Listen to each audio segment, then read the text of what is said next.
Hello and welcome to video 14. My goodness, video 13 truly was unlucky. I didn't anticipate that. Because it's been like 3 months since I've recorded a video. So apologies about that if you've been waiting, or if you're lucky, if you've just started watching these videos, then you won't have noticed any time. But thank you, loyal followers who have been watching since the beginning, and you've had to excuse me, wait 3 months. But we're back. We're back. So what we're doing in this video is getting the inventory system to work. So in my prepare code, I've made the sky black for some reason. It just looks kind of cool against the green terrain. Here's our friend, the panda. It's been so long, I've forgotten your name. I remember we named it something, but here it is, doing its job, getting in the way when I try and demonstrate things. But we love you anyway. So what we did last time is we could press E, and then we'd release the mouse, and we just got the grey hotbar, I think it's called, at the bottom working. Now, in my prepare code, as you can see, which we're looking at now, we can drag and drop items, so some ruby, some blue stuff, white stuff, Christmas cake, I need some soil on there, onto the hotbar. We can press E, and then away we go. What I haven't done yet in this version of the prepare code, though I've done it somewhere else, is we can't use the number keys like in Minecraft to actually select grass to build with or ruby to build with.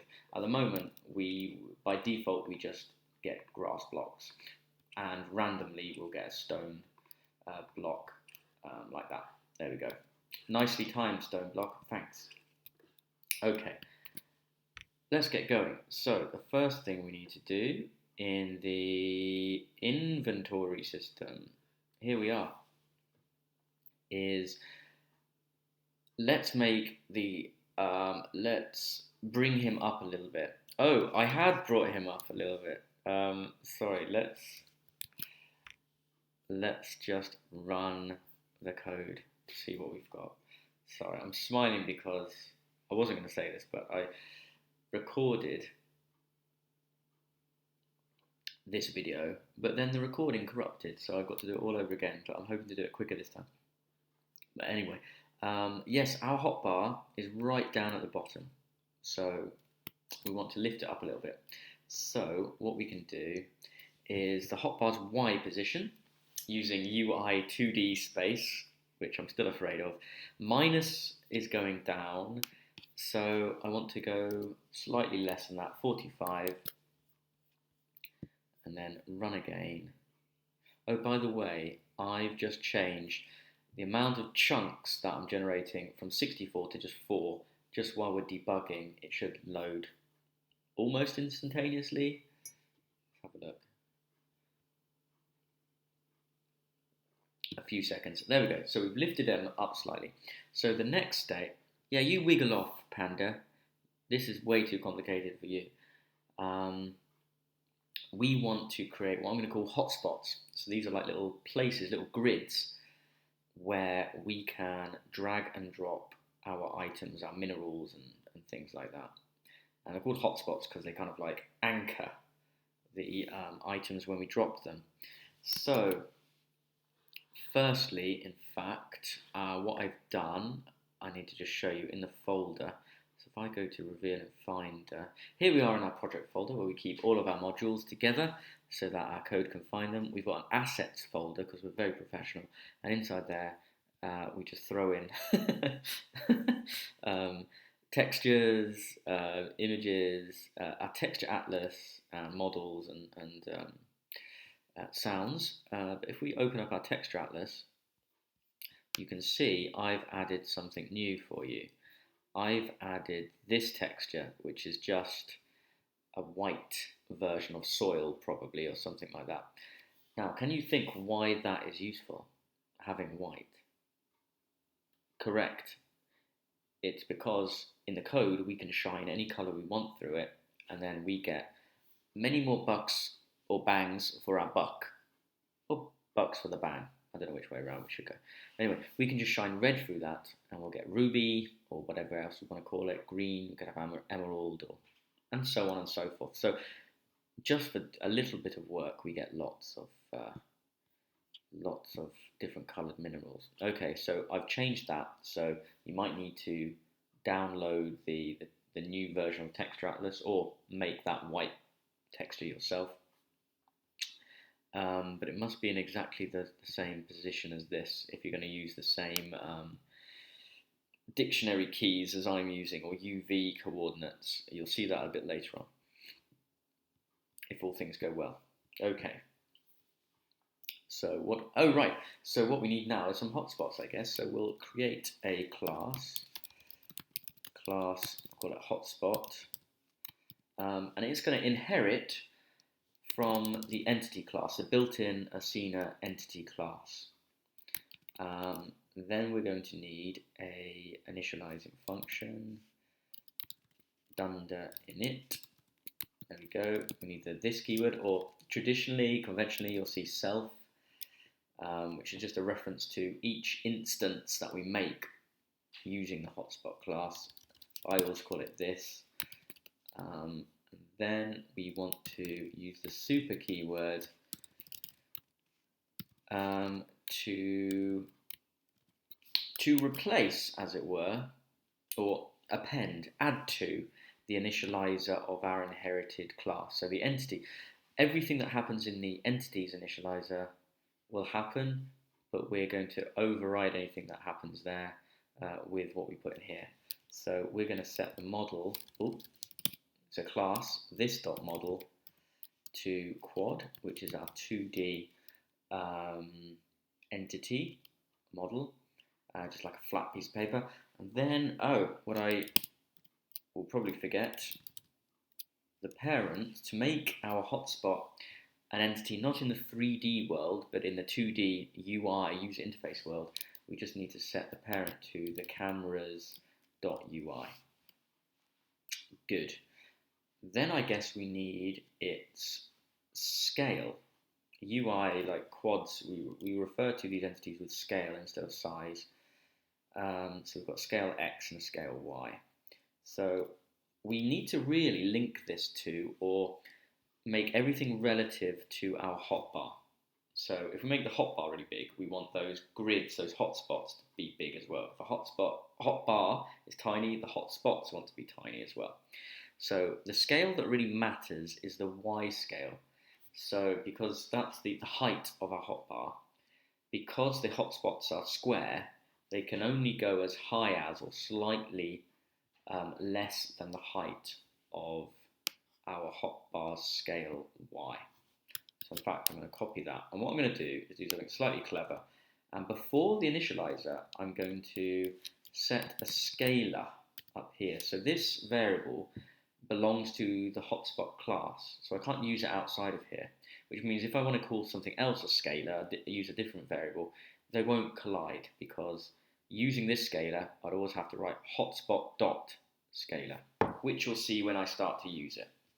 Anyway, to make it a special class variable, you create it up here, kind of like this neck area before the initializer. So scalar equals the hotbar scale Y multiplied by 0.9, so slightly smaller than the hotbar. Good. And that's all we need there, I think. So let's just say fix size of set size. No fix, we are fixing it. It won't change. Fix size of hotspot to height of hotbar. Good. So now down here in the initializer we can say this dot scale Y equals the hotbar, hotspot classes scalar. This guy up here. And then because it's a square, its scale or its width on the x-axis just needs to be this dot scale on the y-axis, which we've just set. Okay, so it's got a model. It's going to appear in 2D space in the camera's UI, and it's got a size. So it's going to need a color. So as I was talking about in terms of the texture atlas and that white texture, this texture of our hotspot is going to be white, so that you can then change it to any color you want, or maybe I can change it later on. So let me just show you that. So again, you'll have to download this image from my repository. There'll be a link in the description, or you can make your own. It's going to be very easy. Here he is, white box, I'm going to call it, white box PNG. If I load it up, there you go. It's awful, isn't it? It's not even symmetrical. Oh, it's very bad. Anyway, so it's just a frame, so you can just see like a grid box, or a cell, I guess, a cell of a grid, or a field, I think you can call them. Right, so that's the color, and then I can say this dot texture equals white box, and I don't have the right PNG. Ursina is so clever. Peter Amland, the wonderful Peter Amland, is so clever that he's trained Ursina to go and find that for us automatically. Okay, good. So we've got a hotspot. What else does it need? Well, thinking about its behavior, we need to know if it's on the hotbar. If it's in the inventory, then it will disappear when we press E, or reappear when we press E if it's not currently visible. Whereas a hotbar, it always stays there. So if it's a hotspot on the hotbar, we want to know that, because if we press E, we want it to stay visible. So let's say this dot on hotbar, and we'll just set it to false. And then I suppose would say visible equals false to begin with as well then. So we'll have to remember, when we're instantiating these, if we want them on the hotbar, we should set that to true, and the visibility should go to true as well. Because those two are kind of linked, we should maybe link those in a more sophisticated way, so have a function to kind of set visibility to true if it's on the hotbar. What else do we need? Oh, we need to say if it's occupied. Has it got an item inside of it? Because when we drop items, they're going to look for the closest hotspot. They're going to be drawn to it. Now, we'll have to say during that check of finding the nearest hotspot, if that hotspot's already occupied, then you can't go there. You'll have to go to a different hotspot. Later on, more like Minecraft, what happens is if you drag it to one that's occupied, the one that was there they kind of exchange places. It will go to where you've dragged that one from. So that's a more sophisticated behavior. So at the moment, we'll just say you can drag and drop stuff to where there's an occupied space. So we'll say false, so it's kind of empty.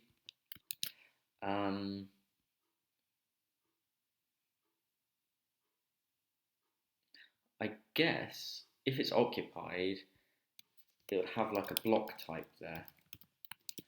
And this will begin to link to, on the hotbar, when you've got, using the number keys, you've got, say, the fifth one selected, highlighted, it will need to refer to the block type of the occupied icon. So that needs to be set when an icon occupies the hotspot. It passes its block type to this variable. So how do we get the block type? So the block type will be like, grass or soil and things like that. But what we really want is this operationalized, quantified. We need numbers so that we can cycle through different ones. So in our config file, we need to set up a dictionary for, like, let's just call them minerals, although this might be the axe and things like that. It's mainly the block types. So minerals equals, now we don't want square brackets to make a list. Here's a list of vector3 objects.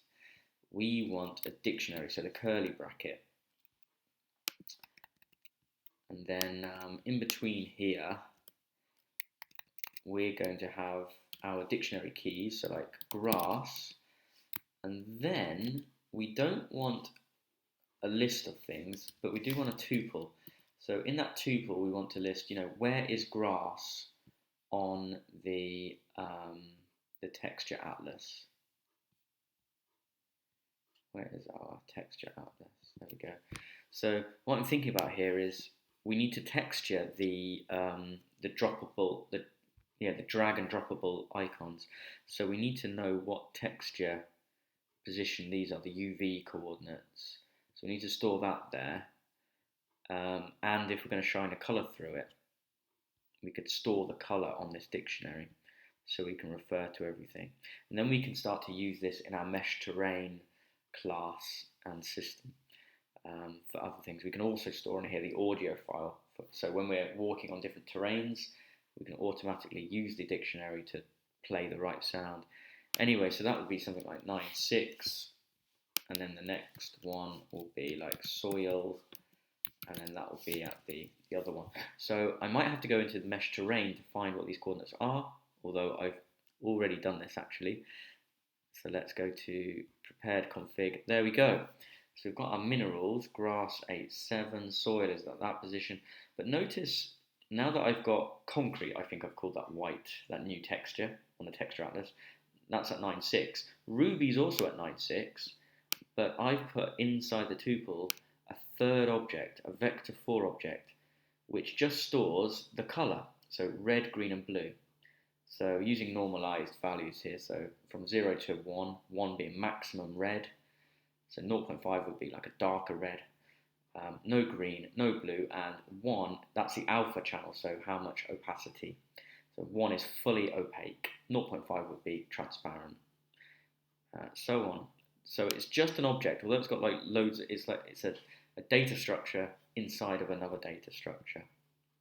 It's just a third element there. Oh, inside of another data structure, which is our dictionary. That's very nice, isn't it? So anyway, let's copy that. Also, we're going to copy this little list down here, which I'll explain in a moment. So now, this is on our config file. We can update this here, and we'll generate new textures, as it were, via the code. Vector4 is producing an error. That's because we haven't imported vector4 from Ursina. We've only got vector3. So vector3s have 3 elements. In this case, these are being used for 3D positions in space, or directions in space, I should say. This vector4, as I said, is the color channel. The color object that Ursina uses: red, green, blue, and the alpha channel. Okay, so what is the mins list is I want to store these keys, these strings, on a list so that I can do things like this. I want to say block type equals mins 0. There you go. And that will be grass. That will be exactly the same thing as me writing grass. But it means I can then later on randomize that. I can say mins length, or I should say random from 0 to the length of mins. There you go. And it'll be a random block type. In fact, I should leave that there. Random I can't get hold of, or can I? Maybe I get random from Ursina. I should probably put rand int. It's got to be an integer if it's an index. Mins we can't access here, and ra doesn't exist yet. So ra will just be import the random module as ra. So now we can get rand int, and mins doesn't exist because we haven't imported to our inventory system the config file. So from config, fit config, import everything, including mins. Now, we've listed, to get these strings automatically as a list, we just refer to the minerals dictionary and use the keys function. So that just returns as an iterable, as all of these separate strings there. So that means, for example, I could say print mins 7. Have I got 7 things on there? 0, 1, 2, 3, 4, 5. No, I haven't. Let's try and get snow. 0, 1, 2, 3, 4, 5. So if I say mins 5, we should print snow to the console. I'm just seeing if we can run things, because I'm halfway through writing, aren't I? The inventory system, or the hotspot system. Mins is not defined. Oh, right. So main. Oh, I thought I imported everything. From config, import everything. Import mins, import minerals. Let's try that. Maybe I just didn't save inventory system.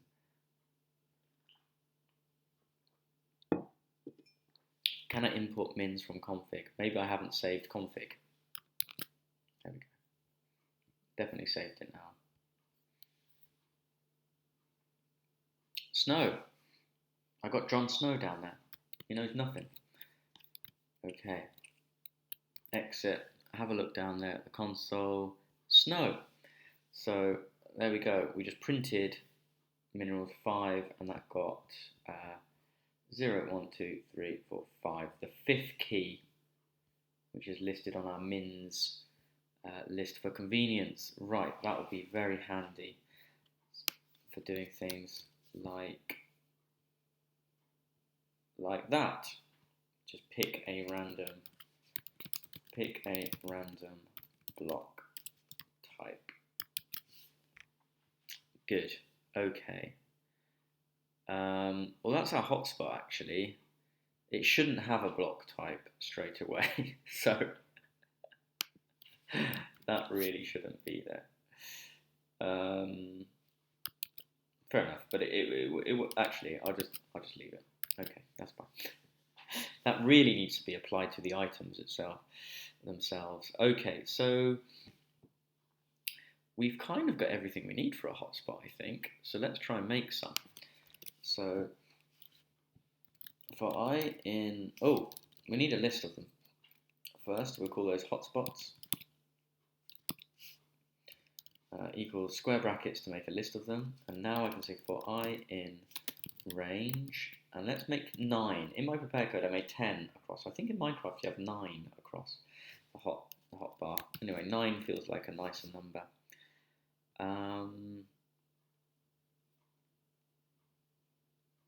And we want to say, well, firstly, we'll make a temporary variable called bud, a little buddy.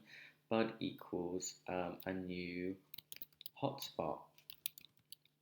Do remember, you call classes, or you name classes with a capital, so that you know that, if it's a list or a variable, it's going to be all lowercase. And if it's a list, not a variable, or not just a variable, it'll have an S on the end to signal that it's a multiple kind of thing.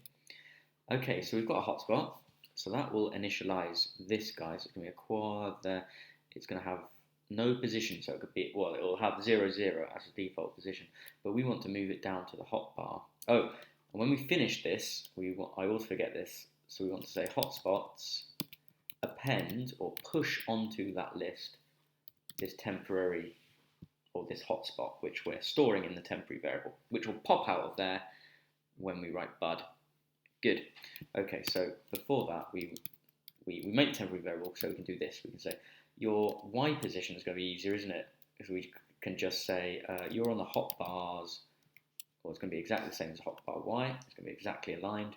But then we want it kind of, well, the first one wants to be to the very left of our hotbar. So bud.x equals the hotbars x, so it's going to be really 0, minus, so we go left, minus, or the way you're looking at me, is that your left? I don't know if it mirrors this on my recording software, I don't know. Anyway, minus the hotbars scale x, so that's its width, but not the whole width, we only want to go halfway, because we're starting at the middle, so multiply by 0.5. Good. So let's just go and see. So we're putting all 9 of them in that position, so we'll only see 1 of them. Oh, and it's visible as false. Oh, and these ones actually, hotspots for the hot bar. So these aren't on the inventory, so they're not going to be invisible. These are going to be visible from the start. So we want to say bud dot on hotbar equals true, bud dot visible equals true. Good. Okay. So save that, run it. I now notice we're almost at half an hour in. I can't use randint properly. Randint is missing 1 required positional argument. So random int from 0 to that, please. And go back to main and try running again. Oh dear. Index out of range. Do I have to -1 at the end? Wow. So what this is doing is getting the length of how many strings we've got on that list. That's a very strange way of working anyway. If that is the problem, maybe I'm getting this wrong.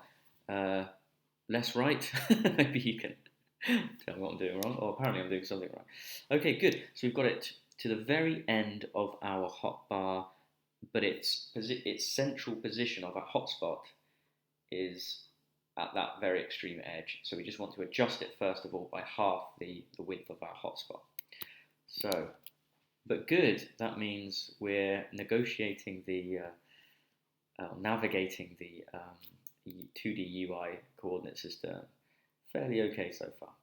Okay, so we want to say, so position on the X plus, let's put all of this in brackets so that we can go over multiple lines, plus, finish the bracket there.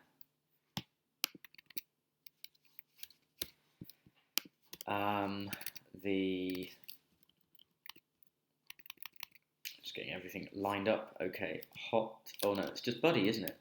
Buds dot scale X, so it's width multiplied by 0.5 by half, plus, so now imagine if we've got all 9 lined up, we're going to have like a little bit of space left over, but if we start this first one on the very left, then it's going to be right at the very left, and if there's any space left over, it'll just be this like asymmetrical bit of grey left of the hotbar.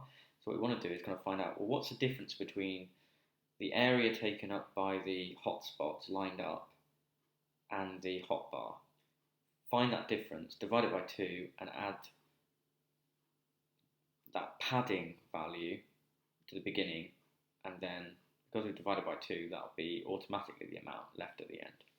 Hopefully that makes some kind of sense. So we'll find a value for our padding right now. So padding equals the total area of the hotbar's width. So hotbar dot scale underscore X minus so the our little buddy scale width scale X multiplied by, well, however many buddies are going to fit on there, which is going to be 9. We should probably put a variable in there because I'm repeating this number a lot. So we'll call that row row fit. How many hotspots fit across a row fit. So times row fit there. We need to go and make row fit. Oh, actually, it will belong to our hotspot class. So hotspot dot row fit, like we did with the scalar. Hotspot dot. There we go.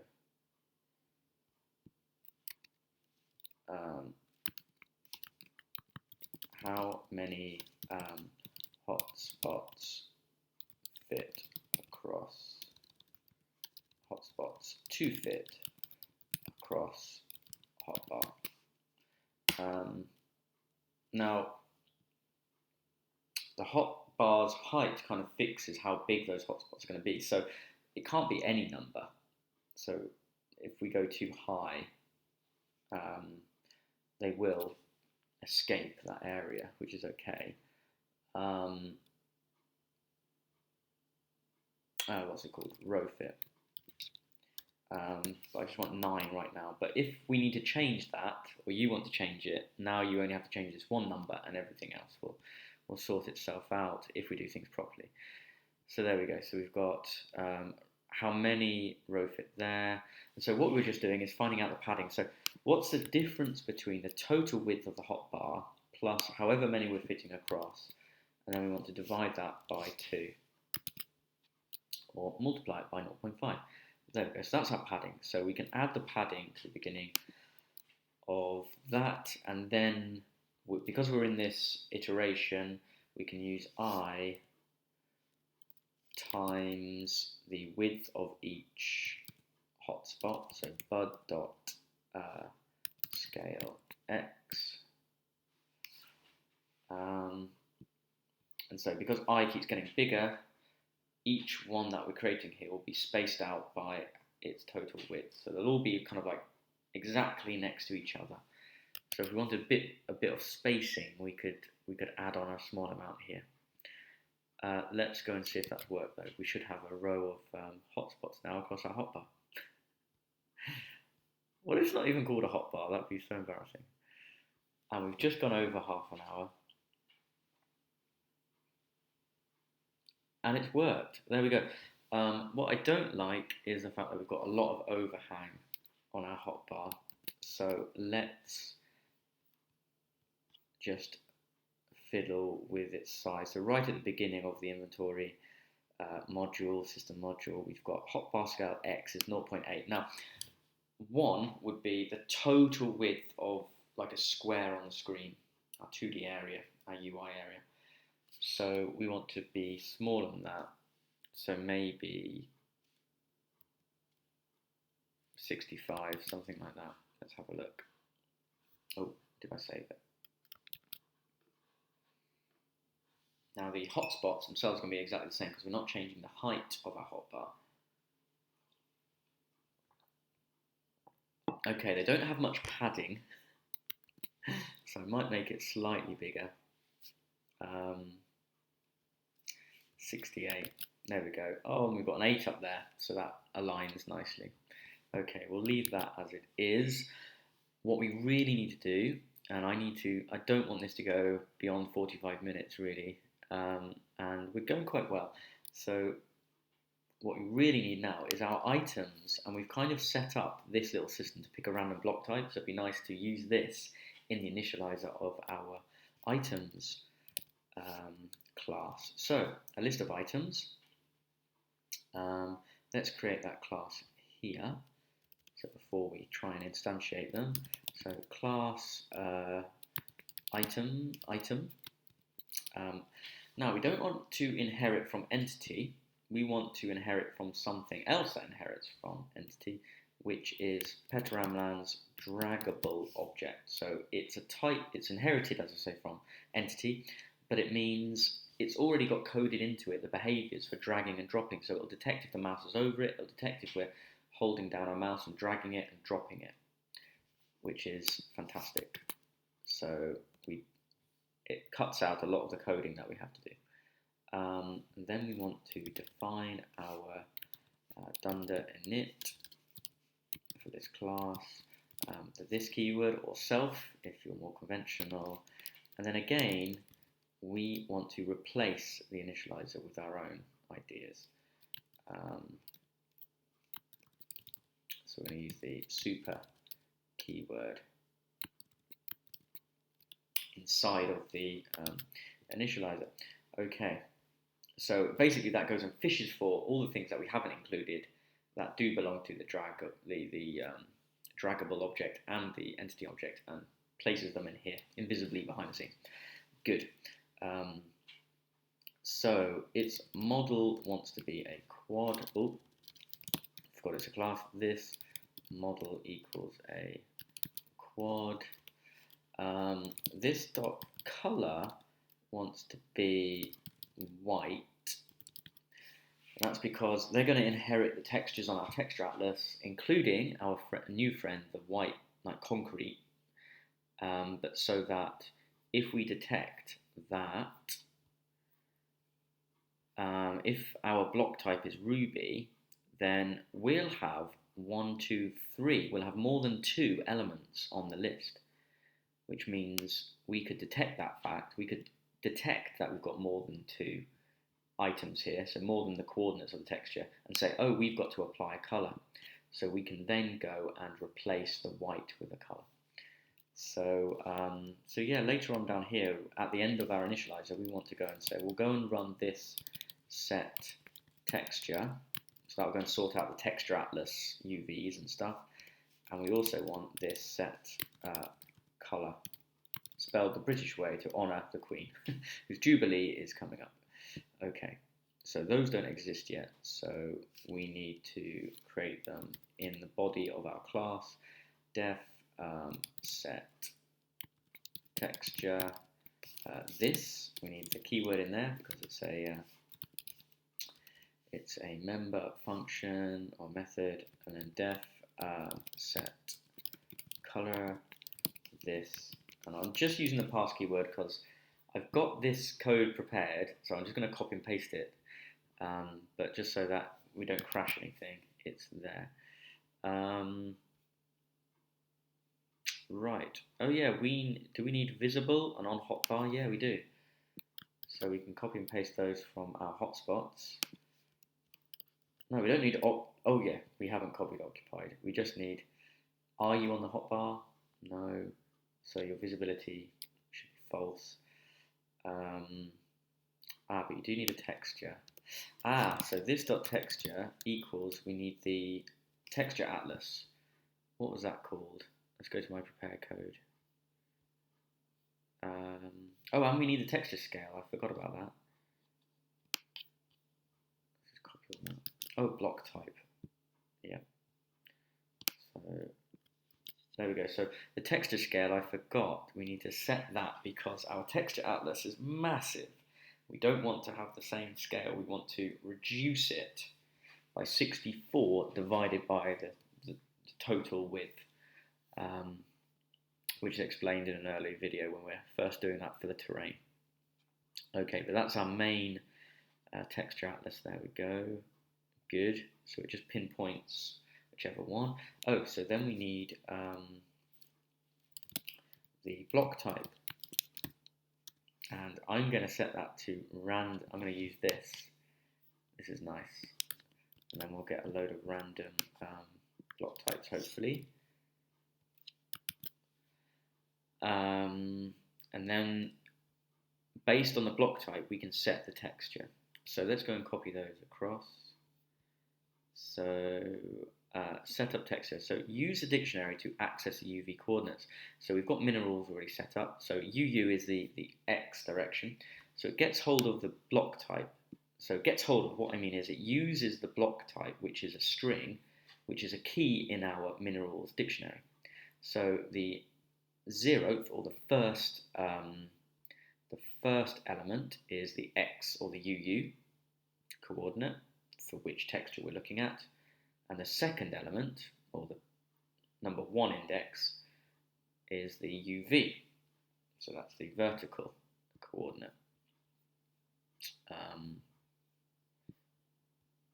Yes. Okay. Then what I do is I just create, or I load in the block model, which we use for the terrain, and then I copy all of the UVs from that, because the texture atlas and the way it's like the texture net for the cube is based on that block's UVs, and so I delete as many as I can from that, leaving the amount needed for a quad, which has got like 6 UVs, I think, something like that. And then I create those UVs for our quad model using a vector 2, using these coordinates, based on the positions set by our block objects UVs. And then I regenerate our model, and then everything was upside down, so I rotate by the z-axis, so it's like a pole going from me into you, into your world, so I rotate around that by 180 degrees, flips it upside down, there we go, or rotates it upside down. So that's how that works. Lovely. So it's a bit hacky, it's not perfect, but it is working. So it means that we can use our texture atlas for little icons, 2D icons. So a 3D texture atlas being used for 2D icons, which is quite nice. Okay, so basically to improve it, I need to figure out the positions of the UVs a little bit better. It's not quite right, in fact, which will probably be a problem when we have an axe on there. It will be like ripped in half or something like that. But this is where the problem will be anyway. So it's quite short, so that's good. So now we can go and check set color. And again, we only need to change from white. White will just shine through the color already set on by the texture. But we're going to say if the length of this block type is greater than 2, i.e. has it got a third element on here, has it got a color? If it has, then change the color. And we say this color now equals, well, go and grab that element, which is the vector 4, which is the color, red, green, blue, and alpha. Okay. I'll put that in here. Lovely. Okay, so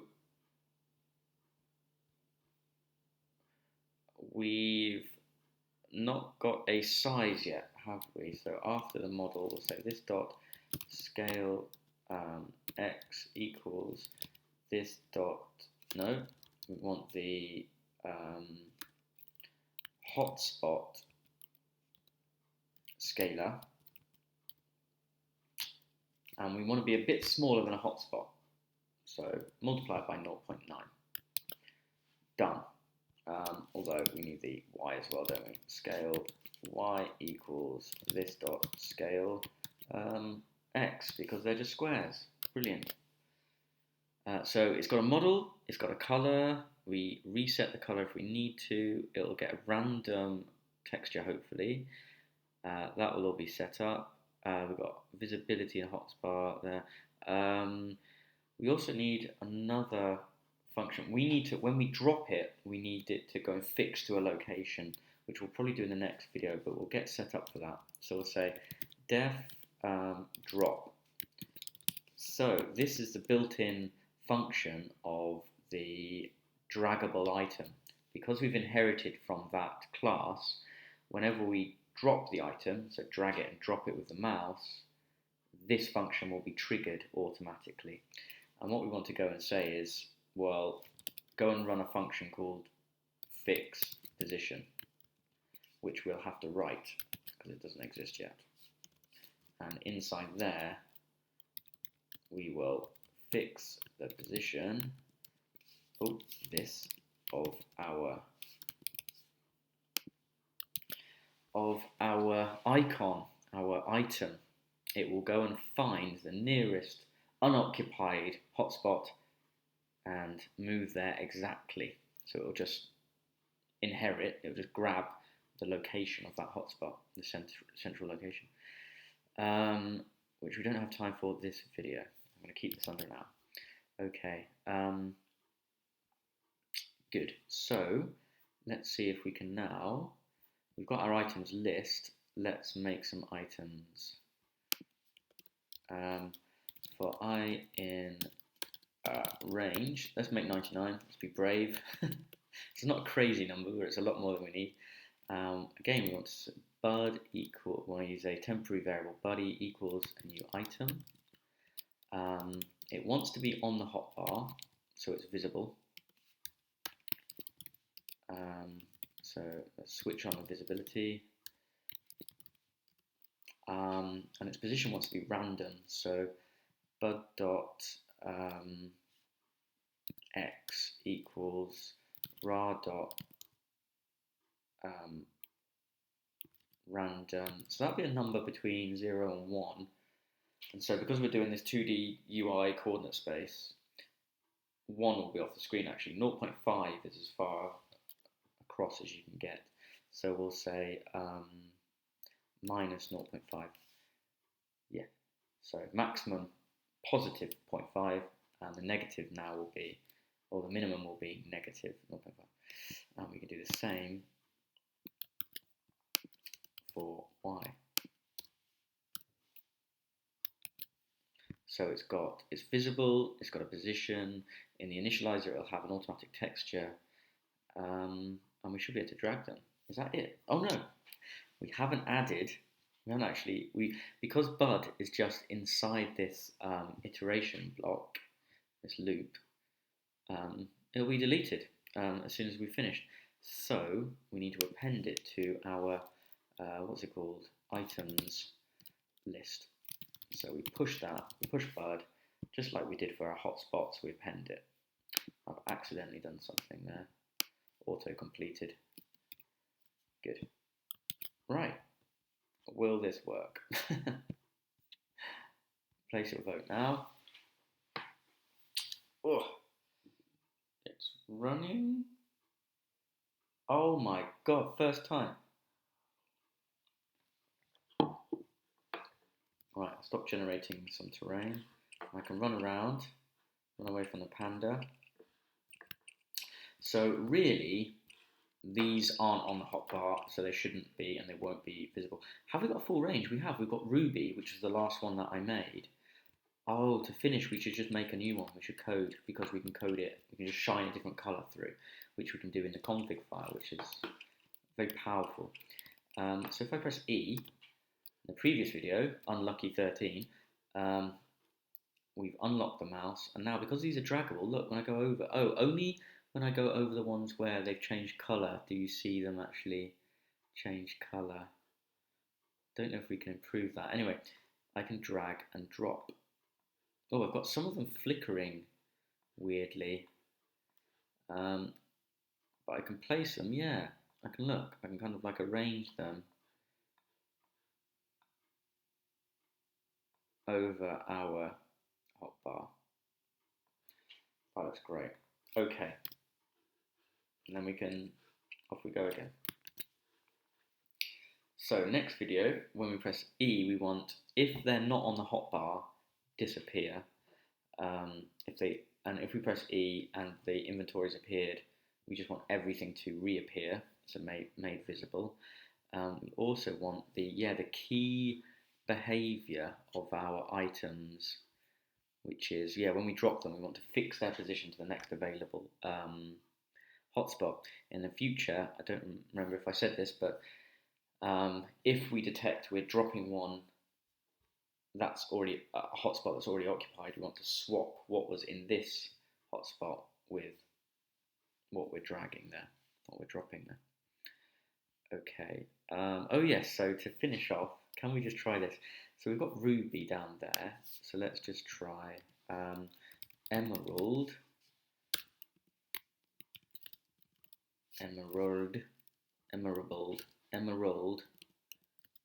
That's how you spell emerald, right?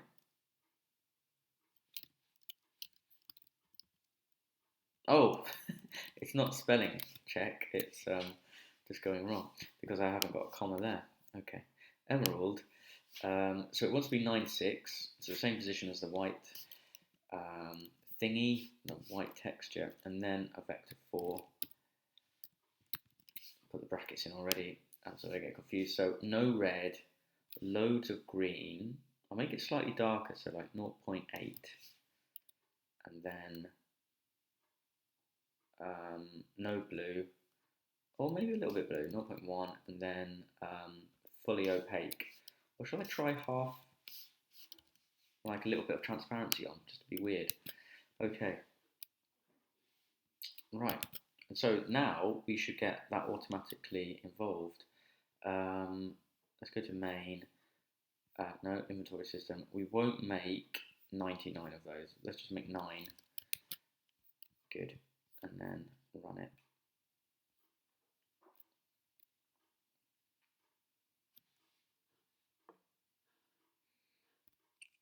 Oh, and then we've got emerald, look. It's slightly transparent. That's quite cool. And it's a free texture. We've just used our, like this. Yeah, we've used this white texture there. Panda. We haven't got any ruby, annoyingly, to kind of like compare. How have we got 9? 1, 2, oh, 3, 4. You don't want to watch me. You don't want to watch me dragging these, but now that I've started, I must finish. Um, yeah. So the next video, we need to be able to have like a selector. So we're pressing the number keys, and we can choose different blocks that are on the hotbar or items that are on the hotbar. That'd be great. Okay, thank you very much for watching. Hope you enjoyed that. Put any questions or comments, suggestions in the comments, or for other issues, you can go onto the GitHub itself, where you can download the new texture atlas and the white box texture on that repository. I'll put a link in the description. And on the issues page there, you can go more in depth into any suggestions. Lovely. Oh, and remind me, next video, I don't know how you can do this, maybe leave a comment. In the config file, I'm importing the config file, doing lazy imports. You know what, let's just do this right at the end while I remember. So I want to open, I'm in Meshcraft, I want to go in something like mining system. So in the mining system,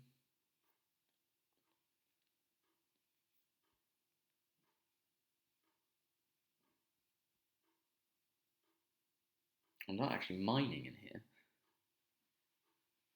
I want to find that config file where I'm referring to all the positions. No, they're not in here. So it's not in the mining system. It'd be in the mesh terrain then, I guess.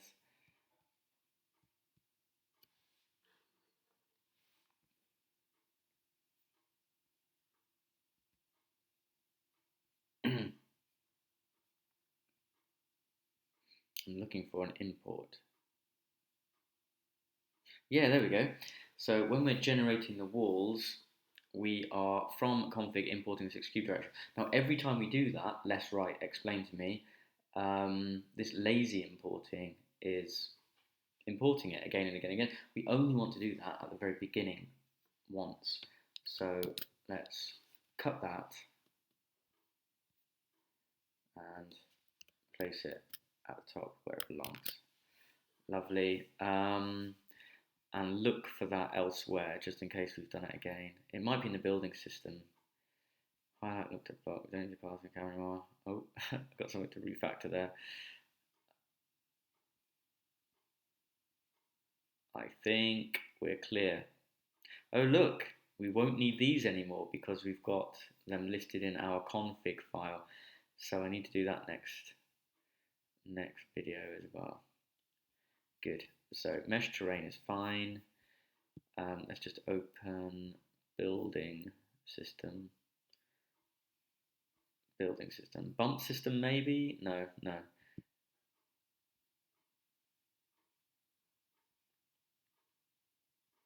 Ah, there it is. I knew it. So we don't want to lazy import there. We want to import it at the beginning. So we should have some more efficiency. Save all, save everything. Okay, we'll just make sure this still runs. Oh, I've got 10% battery life. It's just underneath an hour, but we've got things working. We still don't have ruby. We do have emerald. So press E, and I can drag and drop. Isn't that beautiful? Lovely. Oh, 2 soils in basically the same place. Good, thank you for watching. See you next time. Goodbye.